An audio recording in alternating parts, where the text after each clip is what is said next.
刚上映不久的亚克剧场版终于看了，没想到期待的心还是死了。时代在进步，为什么拍摄奥特曼的质量反而是倒退了呢？不过有一说一，虽然电影整体质量差强人意，但在剧情上还是可圈可点的。不仅有2个亚克的特效对决，而且还有未来人间体穿越时空送变身器。那么就来看看到底是怎么个事。本剧不像迪迦最终圣战这类作为整部 TV 的剧情延续，而是类似于 TV 剧中的单元集遭遇。这天，亚克人间体优马遇到一个急需帮助的老头，可没曾想这个老头大有来头。他一眼便指出了优马就是亚克奥特曼，而他自称是宇宙中的贤者，专门考核像优马这样拥有强大力量的人是否具有勇者之心。他给优马设定了3个试炼，如果无法通过试炼，就会失去亚克的力量。优马被这莫名其妙的遭遇搞得一头雾水，然后老头不知道从哪掏出了一个铃铛，试炼就开始了。第一个试炼是这个名为武川的小伙，希望让调查队去救一头名为木贡的怪兽，原因是自称木贡是自己的好朋友，但是最近非常虚弱。原来武川小时候被这只极像柴犬的木贡救过，甚至还包吃包住了几天。优马则觉得怪兽和人类和平相处有点难以置信，还是让防卫队介入比较好。然而这个武川独自找木贡去了。当调查队到达的时候，有2只名为夏贡的怪兽跳了出来，并且直接殴打起了木贡。看到武川有危险，木贡及时出手相救。看不下去的优马随即变身，在击飞2头夏贡后，没想到木贡极其温顺，在抚摸下甚至卷起了尾巴。可没想到2头夏贡还能合体进行攻击，亚克随即掏出皓月装甲，瓦解了对方的合体。随着木贡叼起皓月圆盘一发掷出，2头夏贡爆体而亡。然而此时木贡也是奄奄一息了，最终在和武川的相伴下离世。最后经过调查，木贡的死因其实是衰老，而且生前一直守护着周边的居民。说着说着，贤者老头突然出现，问起了优马通过试炼得到了什么启发。优马也相信了人类与怪兽能够共存，这不就是慈爱的武藏所一直追寻的梦想吗？最后贤者老头认可优马通过了第1道试炼。然而屁股还没坐热，第2道试炼又开始了。拥有力量的人无暇休息。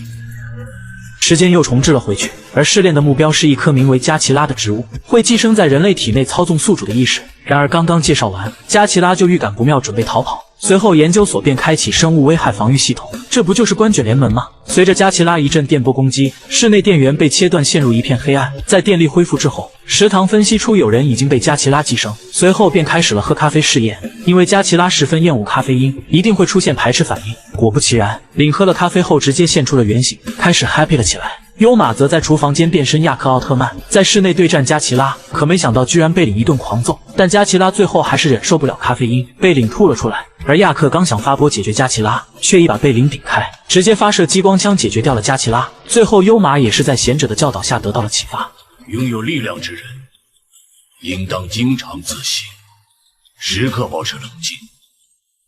是。随着贤者的一声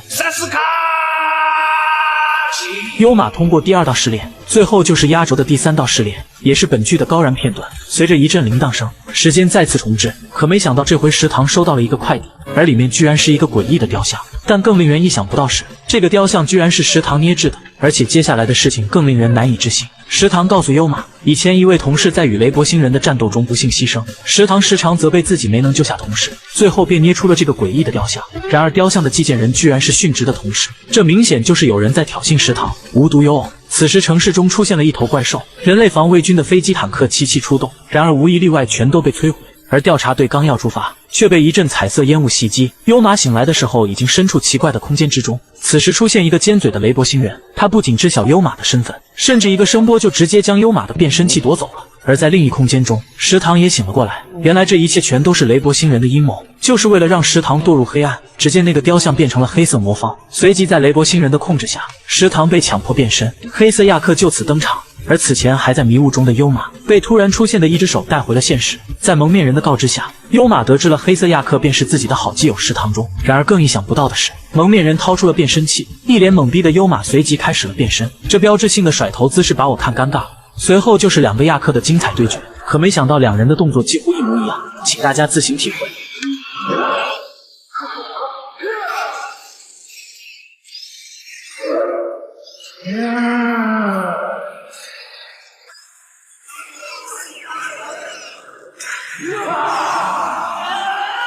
眼看谁也讨不到好，优马开始打感情牌，试图唤醒陷入黑暗的食堂。2亚克甚至都快要亲上了，搞基太明显了吧？随后在优马的深情对白下，亚克流下了眼泪，而这滴眼泪直接唤醒了食堂。然后就是2奥合力对抗怪兽以及雷伯星人。只见雷伯星人直接将怪兽吸食了进去，现出了原形。说实话，这怪兽真的平平无奇，而且塑料感极重。随后，怪兽动用触角发射光能圈了一块地，缓缓升向天空。在到达一定高度后，两边展开了光线特效大战。只见怪兽从身体各个部位连续发射大量光线，来不及格挡的两奥直接被打得亮起了红灯。即使两奥同时发射8分光轮硬币，也统统被怪兽破解。随后，怪兽再次从手部发射尖刺攻击，石堂在推开优马后吃到攻击，甚至直接被打飞了出去。看着好友被揍，优马亮出了银河装甲，可没想到怪兽是个 ADC， 亚克几乎近不了身。在怪兽连续的攻击下，银河装甲直接被破解。随后，怪兽首先展开了近身肉搏，可就在此时，整块地面突然旋转了起来。原来是石堂身穿着银河装甲，正推动着战场扰乱着怪兽的攻击。此时，优马掏出亚克木镜剑，抓住机会一击斩断了怪兽的触角。随后装备上土星装甲，此时石堂也返回战场，在两奥的最终一击下，怪兽直接被切了3块，爆炸而亡。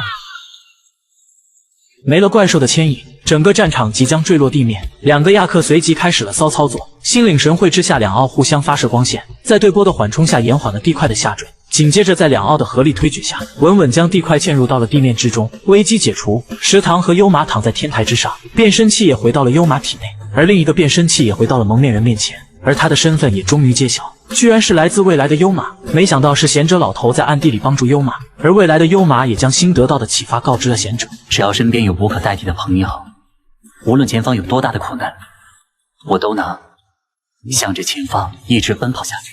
在贤者的认可之后，两人就这样离开了地球。而这时的优马还蒙在鼓里，故事也到这迎来了结局。观众老爷们，你们来评评这片到底能拿个几分？